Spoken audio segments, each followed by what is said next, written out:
பண்ணாதவங்க சப்ஸ்கிரைப் பண்ணுங்க. அப்படியே பக்கத்துல இருக்க பெல் ஐகானையும் பிரஸ் பண்ணுங்க. வருகின்ற 29ஆம் தேதி மார்ச் மாதம் 2025 சனி பகவான் பெயர்ச்சி பெறுவார். கும்பராசியிலிருந்து மீன ராசிக்கு பெயர்ச்சி ஆவார். 2.5 ஆண்டு காலங்கள் 2027 வரை கன்னி ராசிக்காரர்களுக்கு கண்டக சனியாக நிலையாக அமர்ந்து 2.5 ஆண்டு காலங்கள் பலன்களை தருவார். அந்த வகையில் கன்னி ராசிக்காரர்களுக்கு கண்டக சனின்னா முதல்ல என்னன்னு தெரியணும். 6ஆம் இடத்தில் அதிகப்படியான தைரியமும் தன்னம்பிக்கையும் கொடுத்து 6லே சனி பகவான் இருந்தால் போருக்கு போனாலும் வெற்றி என்பதை உங்களுக்கு உணர்த்தி இருப்பார், செய்து இருப்பார். இப்பொழுது கண்டக சனி என்பது 7ஆம் இடத்தில் சனி பகவான் அமரும்போது தவறான உறவு, தவறான நட்பு, தவறான சேர்க்கை, வாழ்க்கையில் நாம போய்கிட்டு இருக்கக்கூடிய நேர்மையான பாதையை விட்டுவிட்டு தவறான பாதைகளில் செல்வதற்குண்டான வழியை சனி பகவான் காட்டுவார். அந்த வழியாகப்பட்டது கண்டக சனியில் தவறுகளை செய்துவிட்டு அஷ்டம சனியில் அகப்பட்டு கொள்ளும். 7ஆம் இடத்தில் சனி பகவான் இருந்து விட்டாலே பொருள் விரயம், நம்பிக்கை ஏமாற்றம், நம்பிக்கை துரோகம், பண விரயம், நம்பியவர்களால் பல வகையிலும் கஷ்ட நஷ்டங்களை சந்திப்பது, செய்கிற தொழிலில் மிகப்பெரிய ஒரு பாதிப்பை சந்திப்பது, உங்களுடைய முயற்சிகளில் பல வகையான எதிர்ப்புகளும் எதிரிகளும் உருவாகி செய்யும் தொழிலை தடுப்பது, கெடுப்பது, வாழ்க்கையில் முன்னேற்ற பாதை என்பது தடுக்கப்பட்டு பின்னடைவை தருவதுதான் கண்டக சனி. இது சனி பகவான் மட்டும் செய்வதல்ல. 7ஆம் இடத்தில் சனி பகவான் இருக்கும்போது குரு பகவான் மாற்றம் பெற்று 10ஆம் இடத்திற்கு வந்து விடுவார். இதே 2025 முதலில் சனி பயிற்சி, அதற்கு பிறகு குரு பயிற்சி, ராகு கேது பயிற்சி என்று மாறி மாறி வந்து கொண்டே இருக்கும். ஆனால் உங்களுடைய அதிர்ஷ்ட காலம், கன்னி ராசிக்காரர்களுடைய அதிர்ஷ்ட காலம் சொல்லலாம். ஏன்னு கேட்டீங்களேனாக்கா, குரு பகவான் 10ஆம் இடத்திற்கு வருவது தொழிலில் மிகப்பெரிய ஒரு பாதிப்பை சந்திக்கக்கூடிய சூழ்நிலையாக இருந்தாலும், கண்டக சனியாக சனி பகவான் 7ஆம் இடத்தில் அமர்ந்து கணவன் மனைவிக்குள் பல வகையான பிரச்சனைகளை கொடுப்பதாக இருந்தாலும் கொடுப்பார். நம்பிக்கை துரோகங்களை சந்திக்க வைப்பார். தேவையில்லாத தவறான உறவுகள் இடையே உங்களுக்கு நட்புகளை உருவாக்குவார். ஆனால் ராகு கேது பயிற்சி என்பது ராகு பகவான் 6ஆம் இடத்திற்கு வருவது உங்களுக்கு ஓரளவுக்கு ஆறுதலாக இருக்கும். இது குரு பயிற்சி, ராகு கேது பயிற்சி போடும்போது அதற்குண்டான பலனை தெளிவாக சொல்லலாம். இப்பொழுது சனி பகவான் 7ஆம் இடத்திற்கு மாறுகின்ற இதே காலகட்டத்தில் குரு பகவான் 10ஆம் இடத்திற்கு வந்துவிட்டால், 10லே குரு பகவான் இருந்தால் பதவிக்கு ஆபத்து. 10லே குரு பகவான் வரும்போது பொருளாதாரம் என்பது மிகப்பெரிய ஒரு வீழ்ச்சியை சந்திக்கும். வருமானம் என்பது இருக்காது. நிம்மதியற்ற வாழ்க்கையும், செய்யும் தொழிலில் பல வகையான இக்கட்டான சூழ்நிலைகளும் சந்திப்பது இத்தகையான கிரக அமைப்புகள் அமரும் போதுதான். கன்னி ராசிக்காரர்கள் எப்பவுமே போராமை இருக்காது. மற்றவங்க மேல பாத்தீங்கன்னாக்கா நல்லா இருக்கிறாங்களே என்று போராமையெல்லாம் உங்களுக்கு இருக்காது. உங்க வேலை என்னமோ, உங்களுடைய கடமை என்னவோ, உங்களுடைய வாழ்க்கை என்பது ஒரு புரிதலுடனும் நல்ல நேர்மையான பாதையில் போய்கொண்டு இருக்கக்கூடிய இந்த கன்னி ராசிக்காரர்களுக்கு கண்டக சனி வரும்போது தவறான பாதைகளை காட்டுவார். இந்த பலனாகப்பட்டது திருமண வயதில் இருப்பவர்களுக்கும், திருமணம் நடந்து குடும்ப தலைவனாகவோ தலைவிகளாகவோ இருப்பவர்களுக்கு தவறான பாதை என்பது தப்பான நடத்த நினைக்க கூடாது. தவறான பாதை என்பது செய்கிற தொழிலிருந்து வருமானத்துக்காக வேறொரு வேலைக்கு போகிறத எடுத்துக்கலாம்,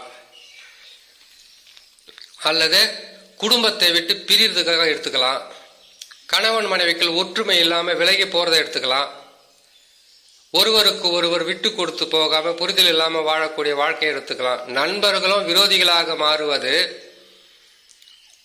நண்பர்களும் எதிரிகளாக மாறுவது, துரோகிகளாக மாறுவது, உறவு சிக்கல்களை சந்திப்பது, குடும்பத்தை விட்டு விலகுவது, செய்கிற தொழிலிருந்து பாதிப்பை சந்திப்பது, வியாபாரத்தில் விருத்தி இல்லாத தன்மையை எடுப்பது, இப்படிப்பட்ட பாதகங்களை கொடுப்பது சனி பகவான் 7ஆம் இடத்தில் இருக்கும் போது.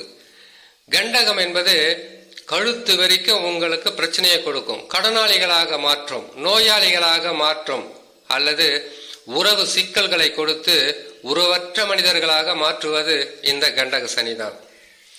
அப்படி உங்களுக்கு இந்த கண்டக சனியில் கடனாக மாறிவிட்டால் அந்த கடனை தீர்ப்பதற்கு பல வகையில கஷ்டங்களை அனுபவிக்க வேண்டிய சூழ்நிலையாக இருக்கும். உங்களுடைய முயற்சிகள் அனைத்துமே எளிதில் வெற்றி பெறாமல் பல வகையிலும் பல நாட்களாக கடுமையான போராட்டத்திற்கு பிறகு நற்பலன்கள் நடக்கும். இப்பொழுது குரு பகவான் 9ஆம் இடத்தில் இருக்கிறார், ஓரளவுக்கு உங்களுக்கு நல்லது செய்துட்டு வந்துடுவாரு. சனி பகவான் 6லே இருக்கிறார், ஓரளவுக்கு உங்களை காப்பாத்தின்னு வந்துடுவாங்க. இப்போ குருவும் சனியும் உங்களுக்கு நல்லதாகவே செய்து கொண்டு இருந்தாலும் அதை தடுப்பது, அதை கெடுப்பது ராகு கேதுக்கள். ராகு கேதுக்கள் பயிற்சி என்பது கன்னி ராசிக்காரர்களுக்கு ஒரு நல்ல மாற்றங்களை கொடுக்கும். ஆனால் ராகு கேதுக்கள் பயிற்சிக்கு முன்பதாகவே சனி பகவான் போய் ராகுவுடன் இணைவது என்பது சாதாரணமான பலனா இருக்காது. தாங்க முடியாத வேதனைகளும் கஷ்டங்களும் வேலை சுமையும் முயற்சிகளில் தடையும் வருமானம் இல்லாத தன்மையும் உருவாக்கும். ஆகையால் கன்னி ராசிக்காரர்கள் மிக விழிப்புடன் இருக்க வேண்டும்.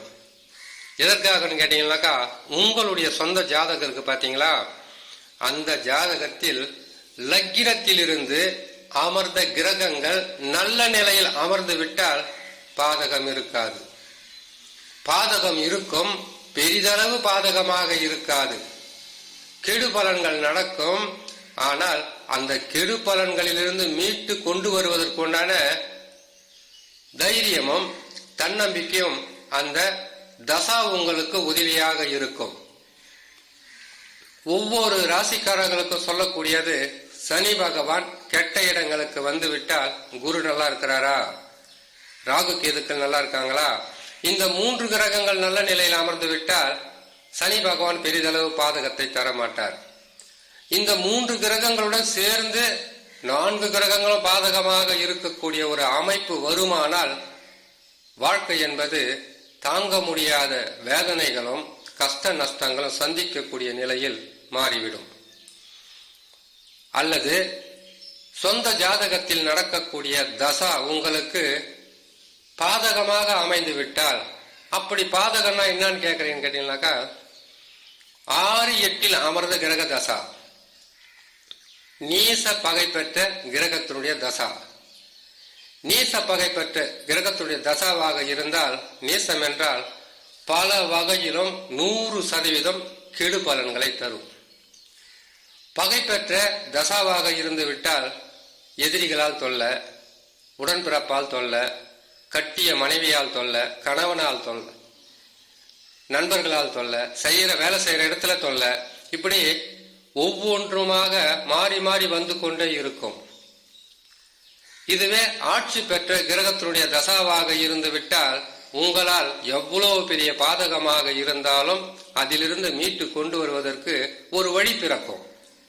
உச்சம் பெற்ற கிரகங்களுடைய தசாவாக இருந்து விட்டால் உங்களுடைய வாழ்க்கையில் கஷ்டங்களும் இருக்கும், நஷ்டங்களும் இருக்கும், போராட்டமும் இருக்கும், நன்மைகளும் இருக்கும், வெற்றியும் இருக்கும். ஆனால் கெடு பலன்கள் பெரிதளவு பாதகத்தை தராது. அது ஒரு பக்கம் போய்கிட்டு இருக்க, இது ஒரு பக்கம் வந்துகிட்டே இருக்கும். தொல்லைகளை பெருசா கொடுக்காது.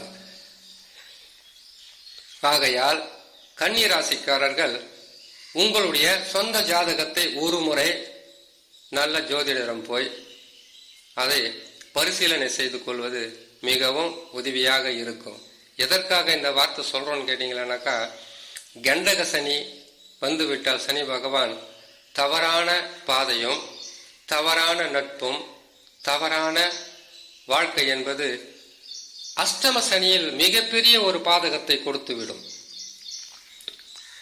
இது லக்னத்திலிருந்து அமர்ந்த கிரகங்களை வைத்து பார்த்தால் ஓரளவுக்கு உங்களுக்கு அடுத்தது என்ன நடக்க போகிறது என்பதை ஜோதிடர் பார்த்து சொல்லிடுவார்.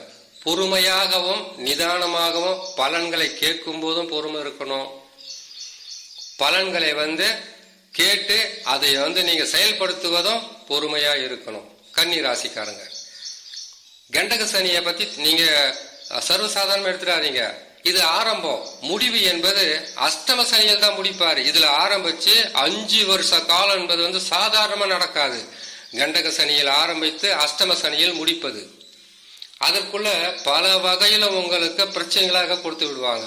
இது சிறு பிள்ளைகளாக இருந்தா ஒரு வழி, திருமண வயதில் இருந்தால் அதற்கு ஒரு பலன், படிக்கிற பிள்ளைங்களா இருந்தா அது ஒரு பலனாக இருக்கும். படிக்கிற பிள்ளைங்களா இருந்தாக்க அப்பா அம்மா பேச்சு கேட்கறது இல்ல, ஆசிரியர் சொல்லுவதை செய்யறதில்ல, அவங்க வீட்டுக்கு கட்டுப்படலை, சொல்ற வார்த்தைக்கு கட்டுப்படலைன்னு சொல்லுவாங்க. இதுவே திருமண வயதில் இருந்தா அப்பா அம்மா பேச்சு கேட்கறது இல்ல, அப்பா அம்மா எடுக்கிற முடிவுக்கு கட்டுப்படுறதில்ல, நான் எடுக்கிற முடிவு தான் கரெக்டா இருக்குன்னு சொல்லக்கூடிய ஒரு கெட்ட காலம்னு சொல்லலாம். அல்லது இந்த கண்டக சனியில் நான் மனசார விரும்பிட்டேன், நான் கல்யாணம் பண்ணிக்க போறேன்னு கேட்டீங்கன்னாக்கா அஷ்டம சனியில் அவர்களை விட்டு விலகக்கூடிய ஒரு சூழ்நிலையாக இருக்கும். எதுவாக இருந்தாலும் வீட்டில் இருப்பவர்களை அனுசரித்து ஒன்றுக்கு இருமுறை சிந்தனை செய்து பொறுமையாக யோசித்து முடிவெடுப்பது மிகவும் சிறப்பாக இருக்கும். எதற்காகன்னு கேட்டீங்கன்னாக்கா, வாழ்க்கை என்பது நாம நினைக்கிற மாதிரி இல்லை. சனி மாற்றத்தால் வாழ்க்கையினுடைய தசை மாறும். தசை மாறும் போது வாழ்க்கையே புரட்டி போடக்கூடிய அளவிற்கு பாதகங்களை கொடுத்து விடும். ஆகையால் கண்டக சனி என்பதை சர்வ சாதாரணமாக நினைக்காமல் மிகவும் பயமுடன் தவறு செய்தால் அடுத்தது தவறுக்கு உண்டான மிகப்பெரிய ஒரு தண்டனை சனி பகவான் அஷ்டம சனியில் கொடுப்பார் என்பதை உணர்ந்து குடும்பத்தில் இருக்கக்கூடிய சில பிரச்சனைகளை மறந்து வீட்டில் நடக்கக்கூடிய பல வகையான குழப்பங்களுக்கு ஒரு வழி தேடி இறை நம்பிக்கை, குலதெய்வ வழிபாடு, இஷ்ட தெய்வ வழிபாடு, யார் வீட்டில் தான் பிரச்சனை இல்லாமல் இருக்குது, எந்த ராசிக்கார் தான் பிரச்சனை இல்லாமல் இருக்காங்க என்பதை உணர்ந்து அதற்கு பிறகு உங்களுடைய வாழ்க்கையை நிதானமாகவும் கஷ்டங்களே வந்தாலும் இதுவும் கடந்து போகும் என்ற மனப்பான்மையுடன் மனப்பக்குவத்துடன் இருந்தால் பெரிதளவு பாதகம் இருக்காது. வருமானத்திற்காக அதிகப்படியாக அலைவதால் கடனாளிகளாக மாறக்கூடிய சூழ்நிலையும் இருக்கும். கடன் பெற்று விட்டால் உங்களால் கொடுக்க முடியுதான்னு மட்டும் பார்த்து அதுக்கப்புறம் கடன் வாங்குங்க. கொடுக்க முடியாத அளவுக்கு அதிகப்படியான சுமைகளை உங்க தலை மேல வச்சுக்கிட்டீங்கன்னாக்கா அதுக்கப்புறம் சுமை தாங்க முடியாமல் கஷ்டப்படக்கூடிய ஒரு சூழ்நிலையாகவே மாறிவிடும். கன்னி ராசிக்காரர்களுக்கு உங்களுடைய ஜாதகத்தில் நடக்கக்கூடிய தசாவும் பாருங்க, பொறுமையா இருங்க, நிதானத்தை கடைபிடிங்க. குடும்பத்திற்கு தேவையானது, தேவையில்லாதது எது, தேவையில்லாதது உள்ள வந்துட்டா உங்களுடைய வாழ்க்கை என்பது பல வகையிலும் கஷ்டங்கள் கொடுத்து விடும். அது கடனாக இருக்கட்டும், நட்பாக இருக்கட்டும், தவறான நட்பாக இருந்தாலும், உறவாக இருந்தாலும், சொந்த பந்தங்களாக இருந்தாலும், இப்பொழுது இந்த தவறு தப்பு இதுக்கெல்லாம் வழியை கொடுப்பார் சனி பகவான். அதனால் பல வகையிலும் துன்பங்களை கொடுப்பார் அஷ்டம சனியாக வரும்போது. ஆகையால் ஒவ்வொரு ராசி பலன்களும் போடும்போது கிரகங்கள் மாற்றங்கள் பெற்றால் இந்தந்த ராசிகளில் அமர்ந்தால் அதற்கு உண்டான தன்மையான பலன்களை கொடுப்பார்கள் என்பதை சொல்ல வேண்டியது என்னுடைய கடமை. கேட்டு பயன்பெறுவதும் பயன்பெறாமல் போவதும் உங்களுடைய முடிவு. இதற்கு பரிகாரமாக செய்ய வேண்டியது சனி பிரீதி செய்யுங்க. நவகிரகத்தில் இருக்கக்கூடிய நவகிரகங்களுக்கு நவகிரக சாந்தி செய்யுங்க. முடிந்த அளவுக்கு சிவன் ஆலயங்களுக்கு மாலை நேரத்தில் சென்று கருவறை தீபம் ஏற்றுங்க. முடிந்த அளவுக்கு ஏழை எளிய மக்கள்னாக்கா எவ்வளோ பணம் இருந்தாலும் என்கிட்ட காசு பணம் இல்லைன்னா எல்லாமே சொல்லுவாங்க. நீங்கள் என்ன செய்றீங்க கேட்டீங்கன்னாக்கா, ஊனமுற்றோர், அனாதை ஆசிரமம், முதியோர் இல்லம் இவைகளுக்கு சென்று உங்களால் முடிந்த வரையில் அவர்களுக்கு உணவோ உடையோ ஏதாவது உதவி செய்து கொண்டிருந்தால் சனி பகவான ஒரு ஊனமுற்றவர் தான். அதனால தான் மந்தக்காரகன் சொல்லுவாங்க அவரை. அப்படி ஊனமுற்றவர்களுக்கும் அனாதைகளுக்கும் அதுக்கப்புறம் முதியோர் இல்லங்களுக்கும் போய் சென்று முடிந்த அளவுக்கு சிறு உதவி செய்து வந்தாலே உங்களுக்கு வரக்கூடிய பெரிய பாதகங்கள், வரவே வராதுன்னு சொல்ல முடியாது, வரக்கூடிய பெரிய பாதகங்களிலிருந்து உங்களை மீட்டு கொண்டு வருவதற்குண்டான வழியாக கட்டாயமாக இருக்கும் என்று சொல்லி இன்னொரு நல்ல பதிவில் உங்களை நான் சந்திக்கிறேன். நன்றி, வணக்கம். மேலும் தகவலுக்கு எங்க சேனலை மறக்காம சப்ஸ்கிரைப் பண்ணுங்க. நன்றி.